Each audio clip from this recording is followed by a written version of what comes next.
Good evening students. आज हम पढ़ेंगे नर्मदा बचाओ आंदोलन के बारे में। नर्मदा बचाओ आंदोलन, जिसको आप शॉर्ट में NBA कहते हो, एन से नर्मदा, बी से बचाओ और ए से आंदोलन। और आपको एक चीज़ और बता दूं, जो ये आंदोलन है इसको मूवमेंट भी कहा जाता है। ये क्लास 10th का ज्योग्राफी सेक्शन का बहुत ही इम्पॉर्टेंट टॉपिक है। क्लास 10th का ज्योग्राफी का सेक्शन का बहुत इंपॉर्टेंट टॉपिक है। नर्मदा बचाओ आंदोलन क्या है, और ये ऐसे भी बहुत ही नॉलेजेबल टॉपिक है। इस आंदोलन के बारे में पता होना चाहिए। ये आंदोलन क्यों हुआ, मूवमेंट क्यों हुआ, कहाँ पर हुआ, इसके मूवमेंट आंदोलन होने के मुख्य कारण क्या रहे, ये सब के बारे में आज हम डिस्कस करेंगे। नर्मदा बचाओ आंदोलन is an Indian social movement. ये क्या है बेटा? इंडियन सोशल मूवमेंट है। क्या है ये? Indian social movement. याद रखिएगा, इंडियन सोशल मूवमेंट। इंडियन तो होगा ही होगा। अगर ये आंदोलन भारत में हुआ है तो इंडियन तो होगा ही होगा। ऑब्वियस है कि भारत में आंदोलन हुआ है तो इंडियन तो होगा ही होगा। बट ये एक सोशल मूवमेंट है। क्या है ये? एक सोशल मूवमेंट। याद रखिएगा, कौन सा मूवमेंट है? Social movement. सोशल मूवमेंट वो होता है जो लोगों द्वारा चलाया जाता है, जो स्थानीय लोगों द्वारा आंदोलन किया जाता है किसी भी चीज़ के लिए, उसको बोलते हैं सोशल मूवमेंट। और ये कब मूवमेंट स्टार्ट हुआ? 1985। बेटा डेट को याद रखिएगा, कब स्टार्ट हुआ? 1985, 1985 में। कब हुआ? 1985 में। और ये क्या है? एक इंडियन सोशल मूवमेंट है। सोशल मूवमेंट है, ना कि पॉलिटिकल मूवमेंट। याद रखिएगा, MCQs में आपको पूछा जाता है कि जो नर्मदा बचाओ आंदोलन है वो एक पॉलिटिकल मूवमेंट है या फिर सोशल मूवमेंट है। तो बेटा ये एक सोशल मूवमेंट है, क्योंकि ये स्थानीय लोगों द्वारा चलाया गया था, इसीलिए एक सोशल मूवमेंट है। क्यों चलाया गया था इसको हम आगे डिस्कस करेंगे। आगे देखते हैं। Narmada Bachao Andolan is the most powerful mass movement. इस लाइन को अच्छे से पढ़िए बेटा। Narmada Bachao Andolan is the most powerful mass movement. Mass होता है बेटा इकट्ठ होना। लोगों, जब बड़े सारे लोग इकट्ठे होकर कोई एक आंदोलन चलाते हैं उसको बोलते हैं मास मूवमेंट, जिसमें बड़े सारे लोग होते हैं। अब मास, इस आंदोलन में MP, महाराष्ट्र और गुजरात स्टेट्स के लोगों ने मिलकर इस आंदोलन को चलाया था, इसीलिए इसको मास मूवमेंट कहा जाता है। 3 स्टेट्स थी इसमें इंक्लूड, और ये मोस्ट पावरफुल मूवमेंट है। और ये क्यों चलाया गया था ये आगे बेटा डिस्कस करेंगे हम। एक चीज़ याद रखिएगा, सोशल मूवमेंट है, 1985 में चलाया गया। ओके, और किसके अगेंस्ट चलाया गया? स्टार्टेड इन 1985, ये आगे डिस्कस कर दिया। Against the construction of huge dam in Narmada river. जो ये आंदोलन क्यों चलाया गया? क्योंकि एक नर्मदा रिवर है जो ये इन स्टेट से गुजर के जाती है। महाराष्ट्र, मध्य प्रदेश और गुजरात, इन स्टेटों से ये गुजरती हुई जाती है, फ्लो करती जाती है नर्मदा रिवर। और इस रिवर के ऊपर एक डैम बन रहा था बेटा। क्या बन रहा था? एक डैम, ह्यूज डैम। ह्यूज मतलब बहुत बड़ा डैम। ये एक मल्टीपर्पज़ डैम था। क्या था बेटा? एक मल्टीपर्पज़ डैम। आगे हम देखते हैं। As per the Narmada dam project the plan was to build. ये जो इसका डैम का प्रोजेक्ट था, इसका जो प्लान था वो था बनाना 3000 big and small dam along the river. इस रिवर के ऊपर 3000 छोटे और बड़े दोनों इकट्ठे डैम बनाने। तो ये एक क्या था? ह्यूज डैम प्रोजेक्ट था। और ये जो डैम प्रोजेक्ट था ये कौन सी रिवर पे बनना था? नर्मदा रिवर पे। नर्मदा रिवर पे।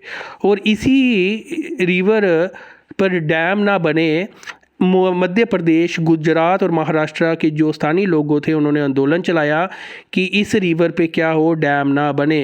क्योंकि अगर इस रिवर पे डैम बनेगा तो वहाँ के जो नियर बाई प्लेसेस हैं उनको क्या होगा? नुकसान होगा, खतरा होगा। तो इसीलिए वो लोग चाहते थे कि इस पर कोई डैम ना बने। कहाँ के लोग चाहते थे? मध्य प्रदेश, महाराष्ट्र और गुजरात, क्योंकि ये जो रिवर थी ये इन क्षेत्रों, इन स्टेटों से गुजरती हुई जाती थी। और ये जो रिवर थी उस रिवर का नाम क्या है? नर्मदा रिवर। कब मूवमेंट चलाया गया? 1985 में, 1985 में। ओके,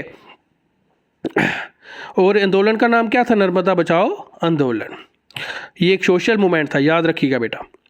और इसका जो प्लान था इस डैम का, ये ह्यूज डैम जो था 3000 बिग और स्मॉल डैम बनाने थे इस रिवर के ऊपर, इसीलिए इसको ह्यूज डैम कहा गया। और ये एक मल्टीपर्पज़ डैम था, याद रखिएगा। नेक्स्ट प्रोसीड करते हैं बेटा। आई होप आपको समझ आ रही होगी। अगर कोई चीज़ नहीं समझ आई होगी तो कमेंट सेक्शन पे कमेंट करिएगा, तो मैं उस चीज़ को दोबारा आपको डिस्कस करके बता दूंगा।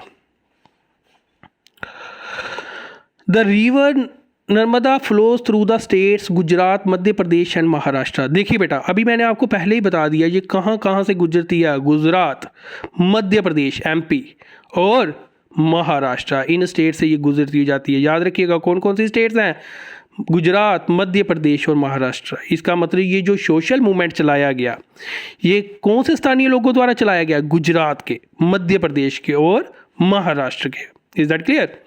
और बेटा ये जो नर्मदा रिवर के ऊपर जो डैम बन रहा था उस डैम का नाम क्या था, उस डैम का नाम क्या था बेटा, उस डैम का नाम था सरदार सरोवर डैम। क्या नाम था, सरदार सरोवर डैम। बेटा याद रखिएगा, CTM, कमिट टू मेमोरी, क्या नाम था, सरदार सरोवर डैम। और ये आंदोलन कब चलाया गया, 1985 में। और ये एक सोशल मूवमेंट था। कौन सा मूवमेंट था, सोशल मूवमेंट, ना कि एक पॉलिटिकल मूवमेंट था। और ये डैम कहाँ पर बन रहा था, नर्मदा रिवर के ऊपर। और ये एक ह्यूज डैम था जिसका प्रोजेक्ट जो था 3000 छोटे बड़े डैम बनाना था उस रिवर के ऊपर। और वहाँ के लोग जो थे गुजरात के, मध्य प्रदेश के, महाराष्ट्र के, ये क्या कर रहे थे, ये आंदोलन चला रहे थे कि यहाँ पर सरकार जो है ये डैम ना बनाए, ताकि वहाँ का जो एरिया है वो किसी नुकसान में ना आए। आगे देखिए बेटा, the Narmada Bachao Andolan with its leading spokesperson Medha Patkar और बाबा आमटे। मेधा पाटकर और बाबा आमटे। बेटा देखो, अगर कोई भी आंदोलन चलाया जाता है, कोई भी मूवमेंट चलाया जाता है, तो उसका कोई ना कोई एक मुखिया होता है जो उस आंदोलन को या उन लोगों को क्या करता है, लीड करता है। वो उनको बताता है कि अब हमने नेक्स्ट स्टेप क्या करना है। जैसे हमारी फैमिली में एक बड़ा मुखिया होता है, हमारे फादर साहब मुखिया होते हैं या फिर मदर मुखिया होती है, तो वहाँ पर जो है एक स्पोक्स पर्सन होता है आंदोलन में। स्पोक्स पर्सन जो उस मुद्दे को उठाते हैं, जो उस मुद्दे पर बात करते हैं, जो ये आंदोलन चला रहे थे। कौन कौन से थे, मेधा पाटकर और बाबा आमटे, ये जो थे मेन पर्सन थे। बेटा याद रखिएगा, इन्होंने इस मुद्दे पर ज़्यादा बात की थी इस आंदोलन में। आगे देखिएगा, फोकस ऑन द प्रिजर्वेशन। अब ये जो आंदोलन था इसका मेन फोकस क्या था, ये आंदोलन क्यों चलाया जाता, कि प्रिजर्वेशन करनी। मैंने बताया कि जो गुजरात के लोग थे, मध्य प्रदेश के लोग थे, महाराष्ट्र के, ये सब इकट्ठे होकर सोशल मूवमेंट चला रहे थे, नर्मदा बचाओ आंदोलन कर रहे थे। क्यों, प्रिजर्व करना है इन्वायरमेंट को, इकोसिस्टम को। क्योंकि ये अगर इनका मानना था कि अगर ये डैम बन जाता है तो यहाँ का इन्वायरमेंट और इकोसिस्टम डिस्टर्ब हो जाएगा। इसमें इकोसिस्टम बैलेंस रहे, इन्वायरमेंट में कोई इफेक्ट नहीं पड़े, इसीलिए वो चाहते थे कि ये डैम ना बने। आगे देखिए बेटा, अब ये डैम बन रहा था, इसका क्या एम था। अब कोई डैम बन रहा है उसका तो कोई ना कोई एम होता है। The aim to provide irrigation and electricity. Irrigation and electricity, इसका जो एम था वो क्या था, इरिगेशन देना और क्या करना, इलेक्ट्रिसिटी प्रोवाइड करना दूसरी स्टेट्स को। ये जो डैम बन रहा था नर्मदा रिवर पर, जिस डैम का नाम था सरदार सरोवर डैम। क्या नाम था, सरदार सरोवर डैम। और इस डैम का मेन एम क्या था, इरिगेशन, इलेक्ट्रिसिटी प्रोवाइड करना दूसरी स्टेट्स को। इसलिए गवर्नमेंट ये क्या कर रही थी, एक ह्यूज डैम बना रही थी जिसमें 3000 बड़े और छोटे डैम बनने थे, और ये एक मल्टीपर्पज़ डैम था। आगे देखिए बेटा, नेक्स्ट प्रोसीड करते हैं। आई होप कि आपको समझ आ रही होगी। आगे देखिए, अच्छा, द मोड ऑफ कंपेन। ये जो लोग आंदोलन चला रहे थे, ये जो कंपेन कर रहे थे, इसका मोड क्या था, वे मतलब कि कौन सा तरीका अपना रहे थे इस आंदोलन के लिए। कोर्ट एक्शंस कर रहे थे, हंगर स्ट्राइक कर रहे थे, रैलीज कर रहे थे और गैदरिंग कर रहे थे। जो मेन मोड होते हैं ये उन सब ने अपनाए थे इस आंदोलन के लिए।